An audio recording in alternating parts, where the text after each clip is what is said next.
നമസ്കാരം, എല്ലാവരും ഓക്കെ അല്ലേ? അങ്ങനെ നമ്മുടെ ചാനൽ 1K കഴിഞ്ഞിരിക്കുകയാണ്. എല്ലാവർക്കും ഒരുപാട് നന്ദി. പുതിയതായി സബ്സ്ക്രൈബ് ചെയ്ത എല്ലാവരോടും വെൽക്കം ടു ദ ഫാമിലി.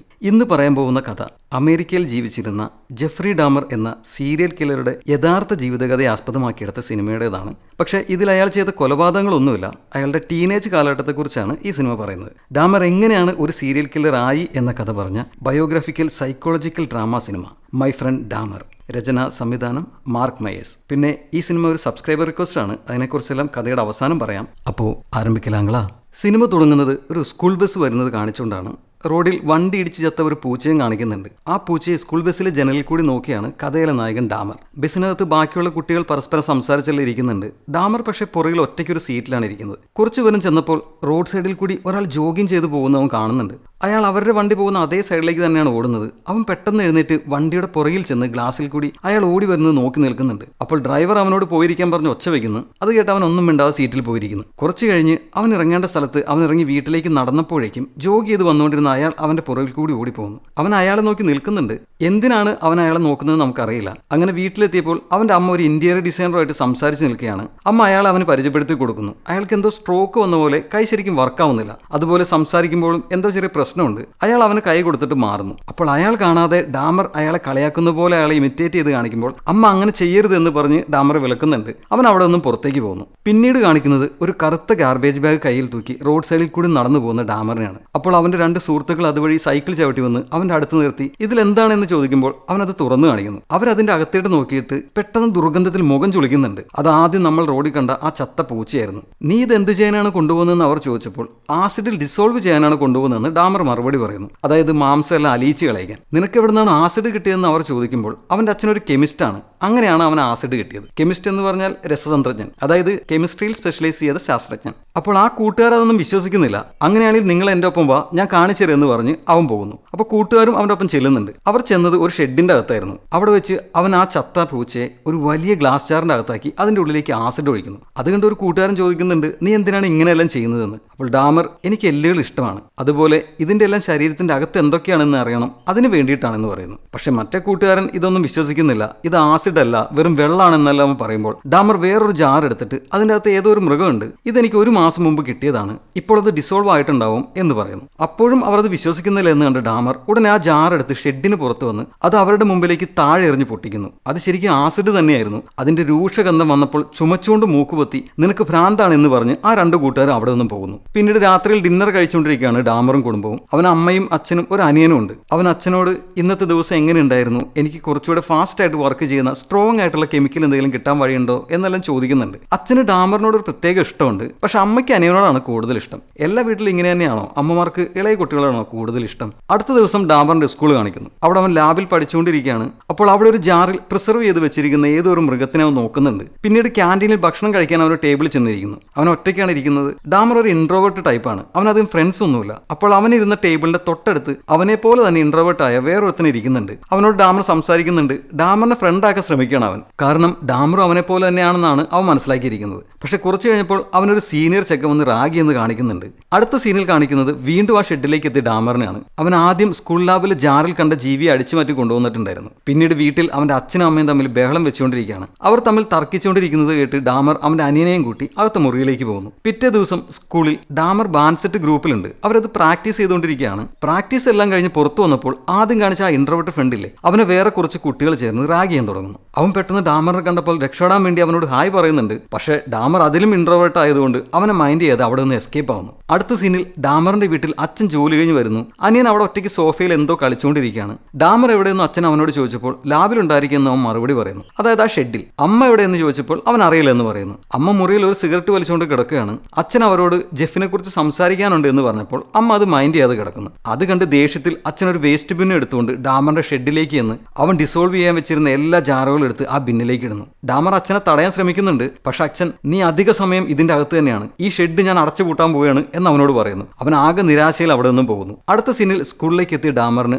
ആദ്യം ക്യാൻറ്റീനിൽ വെച്ച് ആ ഇൻട്രോവേർട്ടിനെ റാഗ് ചെയ്ത പയ്യൻ അവൻ ശരിക്കും ഒരു കഞ്ചാവ് സപ്ലയർ ആണ്. ഡാമറിനോട് കഞ്ചാവ് വേണമെന്ന് ചോദിക്കുമ്പോൾ ആദ്യം അവൻ അത് മേടിക്കാൻ ശ്രമിച്ചെങ്കിലും പിന്നീട് മനസ്സ് മാറി മേടിക്കാതെ അവിടെ ഒന്നും പോകുന്നു. അവിടെ നിന്നും അവൻ നേരെ അവന്റെ അച്ഛൻ പൊളിച്ചു കളഞ്ഞ അവന്റെ ഷെഡിന്റെ അടുത്ത് നിന്ന് കുറെ എല്ലുകൾ എടുത്ത് അതും കയ്യിൽ പിടിച്ച് റോഡ് സൈഡിൽ അന്ന് ആ ജോഗ് ചെയ്ത് വന്ന ആളെ കാത്തിരിക്കുകയാണ്. അയാൾ അവന്റെ മുമ്പിൽ കൂടി ഓടിപ്പോകുന്നു. ഡാമർ അയാളെ നോക്കിയെങ്കിലും അയാൾ അവനെ ശ്രദ്ധിക്കുന്നില്ല. അവന്റെ ഉദ്ദേശം എന്താണെന്ന് നമുക്ക് മനസ്സിലാവുന്നില്ല. അടുത്ത സീനിൽ ഡാമറിന്റെ അച്ഛൻ അവന്റെ മുറിയിലേക്ക് വന്ന് അന്ന് അങ്ങനെ ചെയ്തതിന് അവനോട് ക്ഷമ ചോദിക്കുന്നുണ്ട്. അവന്റെ അച്ഛനും പണ്ട് അധിക സമയം കെമിസ്ട്രി ലാബിലായിരുന്നു ചെലവഴിച്ചത്. അതിൽ ഇന്ന് അദ്ദേഹം ഖേദിക്കുന്നുണ്ട്. അങ്ങനെ തന്നെ മകന് സംഭവിക്കാതിരിക്കാൻ വേണ്ടിയാണ് അദ്ദേഹം ഇങ്ങനെ എല്ലാം ചെയ്തത്. എന്നിട്ട് അവനോട് നീയും മറ്റു കുട്ടികളെ പോലെ ഫ്രണ്ട്സിനൊക്കെ ഉണ്ടാക്കി അവരോടും സമയം ചെലവഴിച്ച് ഒരു നോർമൽ ലൈഫ് ജീവിക്കാൻ പറയുന്നു. എന്നിട്ട് അച്ഛൻ അവനൊരു സെറ്റ് ഡംബൽ കൊണ്ടുവന്ന് കൊടുത്തിട്ട് നീ വർക്കൗട്ടൊക്കെ ചെയ്ത് ബോഡിയെല്ലാം ഒന്ന് സെറ്റാക്ക്, ചിലപ്പോൾ ഏതെങ്കിലും ഒരു പെണ്ണിന് നിന്നോട് ഇഷ്ടം തോന്നിയാൽ എന്നും പറയുന്നുണ്ട്. അച്ഛൻ ശരിക്കും അവനെ മോട്ടിവേറ്റ് ചെയ്യാനാണ് ശ്രമിക്കുന്നത്. കാരണം അദ്ദേഹം അവന്റെ പ്രായത്തിൽ ചെയ്തിരുന്നതാണ് അവൻ ഇന്ന് ചെയ്യുന്നത്. അച്ഛനും പണ്ട് അവനെ പോലെ തന്നെയായിരുന്നു. അത് മകനും വരാതിരിക്കാൻ വേണ്ടിയിട്ടാണ് അദ്ദേഹം ശ്രമിക്കുന്നത്. അയാൾക്ക് ഡാമറിനോട് ഒരു പ്രത്യേക സ്നേഹം ഉണ്ടായിരുന്നെന്ന് ആദ്യം കണ്ടായിരുന്നല്ലോ. പിന്നീട് അവൻ ഒരു താല്പര്യമില്ലാതെ ആ ഡംബൽ വെച്ച് വർക്കൗട്ട് എല്ലാം ചെയ്യുന്നുണ്ട്. എന്നിട്ട് പറമ്പിൽ പോയി വീണ്ടും മൃഗങ്ങളുടെ എല്ലുകൾ ശേഖരിക്കുന്നു. ഒരു അണ്ണാനെ കെണി വെച്ചെല്ലാം പിടിക്കുന്നുണ്ട്. അവൻ അതൊക്കെയാണ് ഇഷ്ടം. അടുത്ത ദിവസം ക്ലാസ്സിൽ വെച്ച് ഹിസ്റ്ററി അധ്യാപകൻ അവനോട് എന്തുകൊണ്ടാണ് ഹിസ്റ്ററി ഇമ്പോർട്ടന്റ് ആണെന്ന് പറയാനെന്ന് പറയുമ്പോൾ അവൻ അറിയില്ല എന്നൊരു പ്രത്യേക ശബ്ദത്തിൽ ഇങ്ങനെ പറയുന്നു. അത് കേട്ട് മറ്റു കുട്ടികളെല്ലാം ചിരിക്കുന്നുണ്ട്. അത് അവനും ഇഷ്ടമായി. അപ്പോൾ എന്റെ തമാശയ്ക്കും പിള്ളേർ ചിരിക്കുമെന്ന് മനസ്സിലായ അവൻ പിറ്റേ ദിവസം സ്കൂളിന്റെ കോറിഡോറിൽ വെച്ച് കുറെ കുട്ടികൾ അവിടെ നിൽക്കുന്നുണ്ട്. അവൻ കയ്യിലുണ്ടായിരുന്ന ബാഗിൽ നിന്നും പേപ്പർ എല്ലാം എടുത്ത് പുറത്തേക്കിട്ട് താഴെ തറയിൽ കിടന്ന് അപസ്മാരം വന്നവനെ പോലെ അഭിനയിക്കുന്നു. സംഗതി വർക്കൗട്ടായി. കുട്ടികളെല്ലാവരും അത് കണ്ട് ചിരിക്കുന്നുണ്ട്. പക്ഷെ ഇവനിത് എന്ത് കോമാളിത്തരാണ് കാണിക്കുന്നത് എന്ന് വിചാരിച്ചാണ് അവർ ചിരിക്കുന്നതെന്ന് മാത്രം. അത് അവന് മനസ്സിലായില്ല. പെട്ടെന്ന് ബെല്ലടിച്ചപ്പോൾ കൂട്ടുകാരെല്ലാവരും പോയി. പക്ഷെ അവനെ മാത്രം ആരും തിരിഞ്ഞു നോക്കിയില്ലെന്ന് മാത്രം. അതിനുശേഷം അവന് 3 കൂട്ടുകാരെ കിട്ടുന്നുണ്ട്: നീൽ, ഡെർഫ്, മൈക്കിൾ. ക്യാൻറ്റീനിൽ വെച്ച് ഡെർഫ് ഡാമറെ അവരുടെ കൂടെ ഇരുന്ന് ഭക്ഷണം കഴിക്കാൻ ക്ഷണിക്കുന്നുണ്ട്. അപ്പോൾ മൈക്കിൾ അവനോട് നീ ആദ്യം അങ്ങനെ ചെയ്തത് എന്റെ വീട്ടിൽ ഒരു ഇന്റീരിയർ ഡെക്കറേറ്റർ വന്നിരുന്നു, അയാളെ പോലെ തന്നെയാണെന്ന് പറഞ്ഞപ്പോൾ ഡാമർ എനിക്കും അയാളെ അറിയാം എന്ന് പറഞ്ഞ് ആദ്യം ഡാമറുടെ വീട്ടിൽ കണ്ട ആ ഇന്റീരിയർ ഡെക്കറേറ്റർ അനുകരിക്കുന്നു. ശരിക്കും അത് തന്നെയായിരുന്നു അവൻ ആദ്യം അവിടെ ചെയ്തത്. അങ്ങനെ അവർ അവനോട് നമുക്കൊരു ഗ്യാങ് ആവാം, എന്നിട്ട് ഡാമർ ഫാൻ ക്ലബ്ബ് തുടങ്ങി സ്കൂളിൽ പല പ്രാങ്കുകളും ചെയ്യാമെന്നെല്ലാം പറയുന്നു. സ്കൂളിൽ പലതരം ക്ലബ്ബുകളുണ്ട്. പക്ഷെ ഡാമർ ഒരു ക്ലബ്ബിലും അംഗമായിരുന്നില്ല. അവൻ ഒരു ഇൻട്രോവേർട്ട് ടൈപ്പ് ആണെന്ന് ആദ്യം കണ്ടിരുന്നല്ലോ. അവൻ അങ്ങനെ അവരുടെ കൂടെ കൊടുന്നു. അടുത്ത സീനിൽ ലൈബ്രറിയിൽ വെച്ച് അവനൊരു പ്രത്യേക ശബ്ദം വെറുതെ ഉണ്ടാക്കുന്നു. ലൈബ്രറിയിൽ ശരിക്കും നിശബ്ദത പാലിക്കണം. പക്ഷെ 2-3 പ്രാവശ്യം ആ ശബ്ദം ഉണ്ടാക്കിയപ്പോഴേക്കും ലൈബ്രറിയും വന്ന് വേറെ പയ്യനെ അവനാണ് ശബ്ദം ഉണ്ടാക്കിയത് തെറ്റിദ്ധരിച്ച് അവർ ചീത്ത വിളിക്കുന്നു. അത് കേട്ട് ഡാമറിന്റെ പുതിയ കൂട്ടുകാർ ചിരിക്കുന്നുണ്ട്. അടുത്ത സീനിൽ കോറിഡോറിൽ നിന്നിരുന്ന പെൺകുട്ടികളെ വെറുതെ വെറുപ്പിക്കാൻ വേണ്ടി അവരെല്ലാവരും ഡാമറിനെയും കൂട്ടി ചുമ്മാ ശബ്ദം ഉണ്ടാക്കി അപസ്മാരം വന്നതുപോലെ കുട്ടികളുടെ മുമ്പിൽ കൂടി ആ കോറിഡോറിൽ കൂടി ഓടി പുറത്തേക്ക് പോകുന്നു. അടുത്ത ദിവസം ഡാമർ വീട്ടിലെത്തിയ അമ്മയോട് അവന്റെ ഫ്രണ്ട്സ് വീട്ടിലേക്ക് വരുന്നുണ്ട് എന്ന് പറയുന്നുണ്ട്. പക്ഷെ അമ്മ ശരിക്കും മയക്കുമരുന്നിന് അഡിക്റ്റ് ആയിരുന്നു. പഴയ മരുന്ന് എന്തെങ്കിലും കിട്ടുമോ എന്ന് തപ്പിക്കൊണ്ടിരിക്കുകയായിരുന്നു അവർ. അത് കണ്ട് നിരാശനായ ഡാമർ അമ്മ വീണ്ടും തുടങ്ങിയോ എങ്കിൽ ഡോക്ടറെ കാണാൻ പോകാൻ പറയുമ്പോൾ അവർ അത് സമ്മതിക്കുന്നില്ല. പിന്നീട് അവന്റെ കൂട്ടുകാർ വീട്ടിലേക്ക് എത്തിയപ്പോൾ അവൻ അമ്മ ഉറങ്ങുകയാണ്, നമുക്ക് പുറത്തിരിക്കുക എന്ന് പറഞ്ഞ് അവരെ വീടിന്റെ അകത്തേക്ക് കയറ്റുന്നില്ല. പാവം അവന്റെ അവസ്ഥ. പിന്നീട് അവൻ കൂട്ടുകാരോടൊപ്പം ചൂണ്ടയിടാൻ പോകുന്നുണ്ട്. അപ്പോൾ നീൽ നമുക്ക് കിട്ടുന്ന മീനെല്ലാം തിരിച്ച് കുളത്തിലേക്ക് തന്നെ വിടാമെന്ന് പറയുന്നുണ്ട്. അങ്ങനെ ആദ്യം മീൻ കിട്ടുന്നത് ഡാമറിനായിരുന്നു. അപ്പോൾ നീൽ അവനൊരു ചെറിയ കത്തി കൊടുത്തിട്ട് മീനിനെ ചൂണ്ടയിൽ നിന്നും പിടിച്ച് തിരിച്ച് കുളത്തിലേക്ക് തന്നെ വിടാൻ പറയുന്നു. എന്നാൽ ഡാമർ പെട്ടെന്ന് ആ കത്തി കൊണ്ട് മീനിനെ കുത്തിക്കീറുന്നു. അത് കണ്ട് കൂട്ടുകാർ നീ എന്താണ് ചെയ്യുന്നതെന്ന് ചോദിച്ചപ്പോൾ എനിക്ക് അതിന്റെ അകത്ത് എന്താണെന്ന് അറിയണം, അതുകൊണ്ടാണെന്ന് ഡാമർ പറയുന്നു. അത് കേട്ട് കൂട്ടുകാർ വല്ലാതെ അസ്വസ്ഥരാവുന്നുണ്ട്. അടുത്ത സീനിൽ നീലാണ് സ്കൂൾ ഇയർ ബുക്കിലേക്ക് വേണ്ടി ആ സ്കൂളിലെ എല്ലാ ക്ലബ്ബുകളുടെയും ഫോട്ടോ എടുക്കുന്നത്. ഇവിടെ പല ക്ലബ്ബുകളുണ്ട്, ഇഷ്ടമുള്ള കുട്ടികൾക്ക് ക്ലബ്ബിൽ ചേരാം.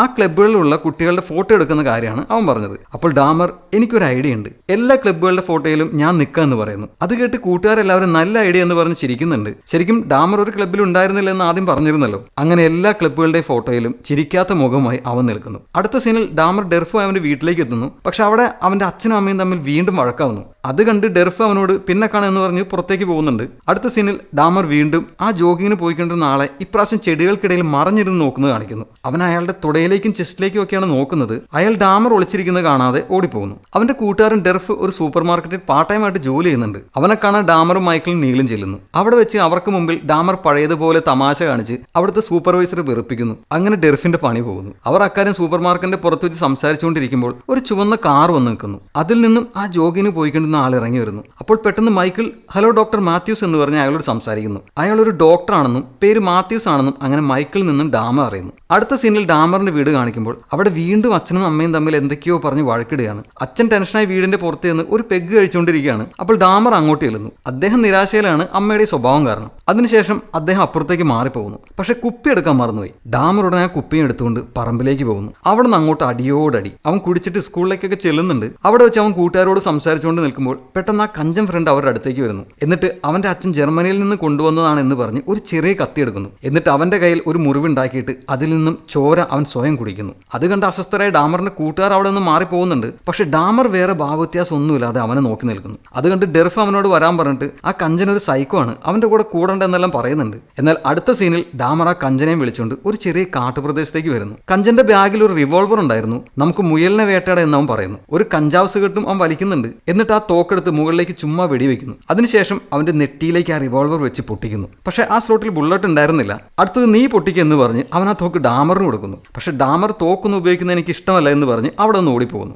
ഇപ്പോൾ ക്ലാസ്സിലേക്കും കുടിച്ചിട്ടൊക്കെയാണ് ഡാമർ വരുന്നത്. അങ്ങനെ ഒരു ദിവസം അവർ സ്കൂളിൽ നിന്നും ടൂർ പോവുകയാണ്. രാത്രി 2 പേര് വെച്ചാണ് ഒരു റൂമിൽ താമസിക്കുന്നത്. ഡാമറിന് കിട്ടിയത് അവന്റെ ക്ലാസ്സിൽ ആകെ ഉണ്ടായിരുന്ന ഒരു കറുത്ത വംശജനായ ഒരു പയ്യനായിരുന്നു. കിടക്കാൻ നേരം ഡാമർ അവനോട് നിന്റെ ശരീരത്തിനകത്തുള്ള അവയവങ്ങളുടെ കളർ എന്റെ അവയവങ്ങളുടെ കളർ തന്നെയാണോ എന്ന് ചോദിക്കുന്നു. അത് കേട്ട് ആ പയ്യൻ അസ്വസ്ഥനാവുന്നുണ്ട്. ഡാമർ അത് കണ്ട് പെട്ടെന്നൊന്നും മിണ്ടാതെ കട്ടിൽ കയറിയിരിക്കുന്നു. പിറ്റേ ദിവസം ഡാമറും കൂട്ടുകാരും സ്കൂൾ ന്യൂസ് പേപ്പറിന് വേണ്ടി വൈസ് പ്രസിഡന്റിന്റെ ഒരു ഇന്റർവ്യൂ കിട്ടാൻ എന്തെങ്കിലും വഴിയുണ്ടോ എന്ന് ആലോചിച്ച് നടക്കുമ്പോൾ ഡാമർ പെട്ടെന്ന് ഒരു കോയിൻ ബോക്സിൽ നിന്നും വൈറ്റ് ഹൗസിലേക്ക് വിളിച്ച് എങ്ങനെയൊക്കെയോ വൈസ് പ്രസിഡന്റുമായിട്ടുള്ള ഇന്റർവ്യൂവിന് സമ്മതം മേടിക്കുന്നു. അത് കണ്ട് അവന്റെ കൂട്ടുകാരെല്ലാം ഭയങ്കര സന്തോഷത്തിലാവുന്നുണ്ട്. അങ്ങനെ അവർ വൈറ്റ് ഹൗസിൽ വെച്ച് വൈസ് പ്രസിഡന്റിനെ കാണുന്നു. അദ്ദേഹം അവരോട് നിങ്ങൾക്ക് ആരാകാനാണ് ഇഷ്ടം എന്ന് ചോദിക്കുമ്പോൾ ഓരോരുത്തരും അവരുടെ ഇഷ്ടങ്ങൾ പറയുന്നു. ഡാമറിനോട് ചോദിക്കുമ്പോൾ അവൻ ബയോളജി എന്ന് പറയുന്നു. അത് കേട്ട് അദ്ദേഹം അവന് കൈ കൊടുത്ത് എല്ലാവരോടും ബൈ പറഞ്ഞു പോകുന്നു. അങ്ങനെ രാത്രി അവർ ട്രിപ്പ് കഴിഞ്ഞ് തിരിച്ചെത്തുന്നു. ഡാമറിനെ പിക്ക് ചെയ്യാൻ അച്ഛൻ വന്നിട്ടുണ്ട്. കാറിൽ വെച്ച് അച്ഛൻ അമ്മയായിട്ടുള്ള പ്രശ്നം കൂടി വരികയാണ്. അതുകൊണ്ട് അദ്ദേഹം ഇപ്പോൾ ഒരു ലോഡ്ജിലാണ് താമസിക്കുന്നതെന്ന് അവനോട് പറയുന്നു. അവൻ അത് കേട്ട് സങ്കടത്തിലാവുന്നുണ്ട്. അടുത്ത ദിവസം അവൻ ജലദോഷമാണെന്ന് പറഞ്ഞ് ഡോക്ടർ മാത്യൂസിനെ കാണാൻ ചെല്ലുന്നു.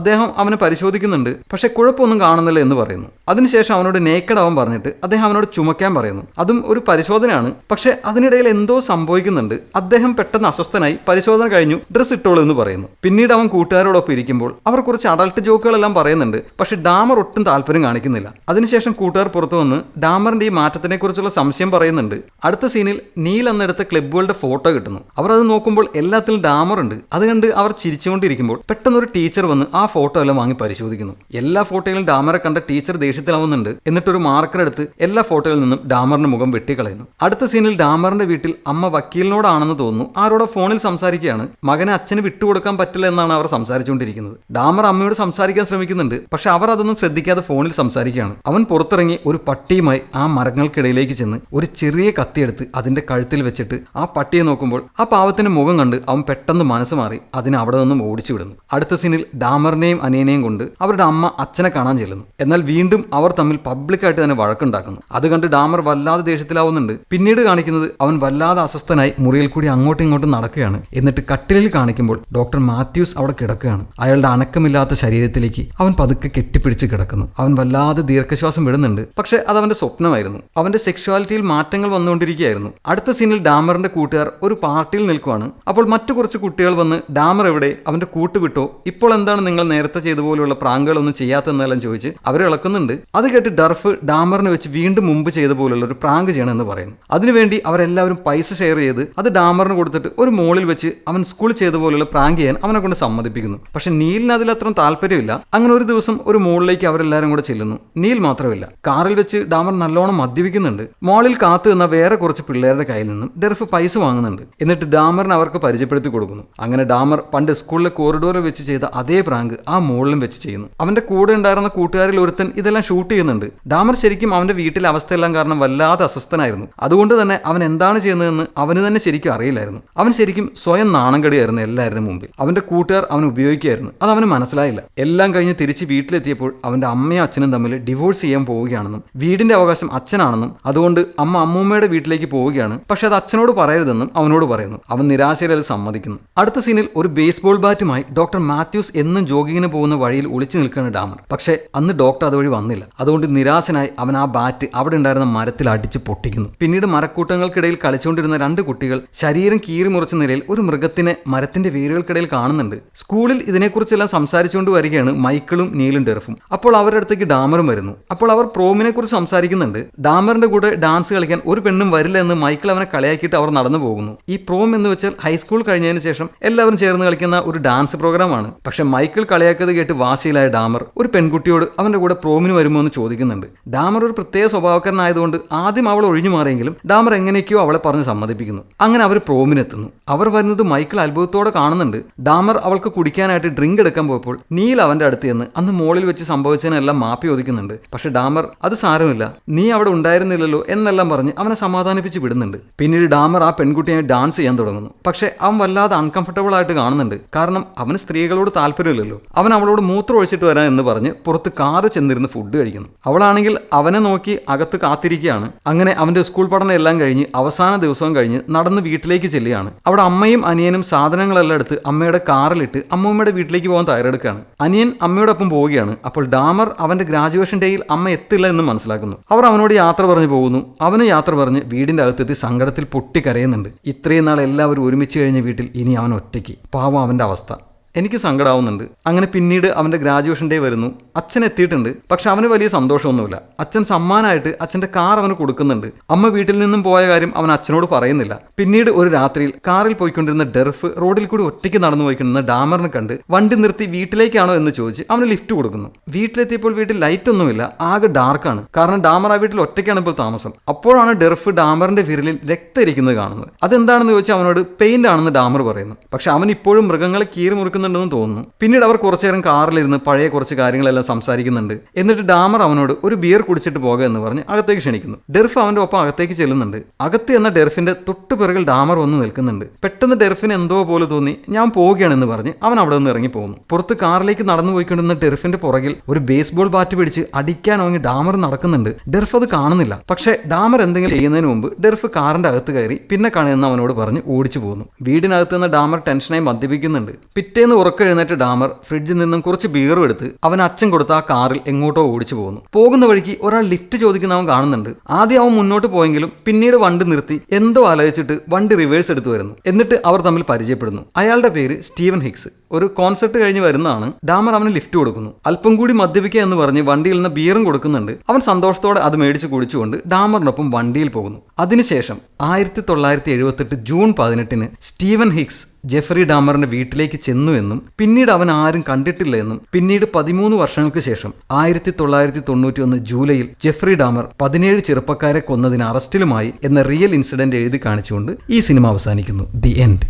അപ്പോൾ ഇഷ്ടമായോ എല്ലാവർക്കും? ചില ആളുകൾ ഇതേപോലെ സീരിയൽ കില്ലറും സൈക്കോകളും അതേപോലെ കൊലപാതകങ്ങളും ചെയ്യുന്നത് ചില സാഹചര്യം മൂലമാവാം. അതായത് മോശം കൂട്ടുകെട്ട്, മോശം സമൂഹം, മോശം കുടുംബ സാഹചര്യം, അങ്ങനെ പലതും. ജെഫറി ഡാമർ ഒരു ഇൻട്രോവേർട്ട് ആയിരുന്നു. അവൻ എപ്പോഴും ഒറ്റയ്ക്കായിരുന്നു. കിട്ടിയ കൂട്ടുകാരാണെങ്കിൽ അവനെ പറ്റിച്ചു. വീട്ടിൽ അച്ഛനും അമ്മയാണെങ്കിൽ ഡിവോഴ്സായി. അങ്ങനെ അവൻ ആകെ ഒറ്റപ്പെട്ടു പോയിരുന്നു. ഒറ്റപ്പെടൽ ഒരു വല്ലാത്ത അവസ്ഥയാണ്. അഞ്ചാം പാതിര സിനിമയിൽ ഇന്ദ്രൻ സേടിനെ പോലെ ഡാമർ അവന്റെ ദേഷ്യവും നിരാശയും ആദ്യം മൃഗങ്ങളെ കൊന്നായിരുന്നു തീർത്തത്. പിന്നീട് അത് പറ്റാതെ വന്നപ്പോൾ മനുഷ്യനെ കൊല്ലാൻ തുടങ്ങി. ശരിക്കും ആ അവസ്ഥയിൽ ഡാമറിനെ ആരെങ്കിലും സഹായിക്കാനുണ്ടായിരുന്നെങ്കിൽ, അവന് നല്ലൊരു ട്രീറ്റ്മെന്റ് കൊടുത്തിരുന്നെങ്കിൽ, കൗൺസിലിങ്ങോ മറ്റോ, അവൻ ഒരുപക്ഷെ ഈ അവസ്ഥയിൽ എത്തില്ലായിരുന്നു. എന്തായാലും അവസാനം അവൻ 17 പേരെ കൊന്ന ഒരു സീരിയൽ കില്ലറായി മാറി. ഡാമറുടെ കഥ കൂടുതൽ അറിയണമെങ്കിൽ 2022 ഇറങ്ങിയ ജെർമി റണ്ണർ അഭിനയിച്ച ഡാമർ എന്ന സിനിമയും മോൺസ്റ്റർ എന്ന ഈ വെബ് സീരീസിന്റെ 10 എപ്പിസോഡുള്ള ഫസ്റ്റ് സീസണും ഡാമറിന്റെ കഥയാണ്. താല്പര്യമുള്ളവർക്ക് കണ്ടു നോക്കാം. പിന്നെ ഈ സിനിമ ഒരു സബ്സ്ക്രൈബർ റിക്വസ്റ്റ് ചെയ്തായിരുന്നു ഞാൻ പറഞ്ഞിരുന്നല്ലോ.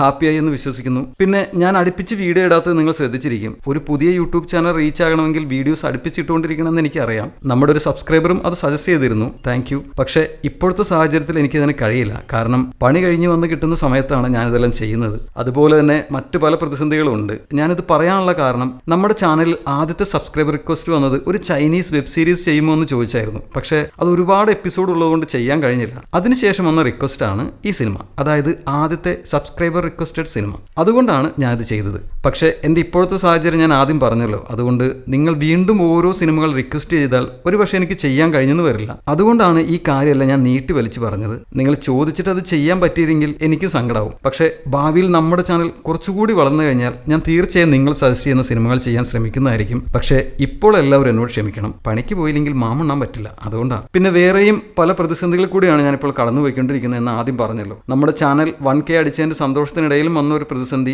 നമുക്കൊരു കോപ്പിറൈറ്റ് കിട്ടി. ഇതേ കണ്ടന്റ് ചെയ്യുന്ന ചാനലുകൾക്കെല്ലാം കോപ്പിറൈറ്റ് കിട്ടാൻ വളരെ സാധ്യത കൂടുതലാണ്. അത് ഞാൻ മാനഗരം ചെയ്തപ്പോൾ പറഞ്ഞിരുന്നു. മാക്സിമം കോപ്പിറൈറ്റ് കിട്ടാത്ത രീതിയിൽ ചെയ്യാൻ ശ്രമിക്കുന്നുണ്ട്. അപ്പോൾ എല്ലാ പ്രതിസന്ധികളും മറികടന്ന് ഒരു ദിവസം നമ്മുടെ ചാനൽ വിജയത്തിലെത്തിയാൽ ഇതിനെക്കുറിച്ചെല്ലാം, അതായത് എൻ്റെ യൂട്യൂബ് ജേണി നിങ്ങൾക്ക് ഞാൻ പറഞ്ഞു തരാം. അത് പുതിയ യൂട്യൂബേഴ്സിനും ഒരുപക്ഷെ സഹായമാവും. അപ്പോൾ ഇതുവരെ തന്നുകൊണ്ടിരുന്ന സപ്പോർട്ട്, സ്നേഹവും തുടർന്നും പ്രതീക്ഷിച്ചുകൊണ്ട് ഒരിക്കൽ കൂടി എല്ലാവരോടും താങ്ക് യു സോ മച്ച്. കഥ പറഞ്ഞത് ഇഷ്ടപ്പെട്ടില്ലെങ്കിൽ അതിൻ്റെ കാരണം ഒന്ന് കമൻറ്റ് ചെയ്യണേ. ഇഷ്ടപ്പെട്ടാൽ നിങ്ങളുടെ വിലയേറിയ വോട്ടുകൾ ആ സബ്സ്ക്രൈബ് ബട്ടനെ രേഖപ്പെടുത്തി ഈ ചാനൽ വിജയിപ്പിക്കണമേ എന്ന് ഞാൻ അഭ്യർത്ഥിക്കുന്നു. സങ്കടങ്ങളിൽ തളർന്നു പോകാതിരിക്കുക. ഞാനുണ്ടാവും നിങ്ങളുടെ കൂടെ. ഒരുപാട് സ്നേഹത്തോടും നന്ദിയോടും. ടാറ്റാ.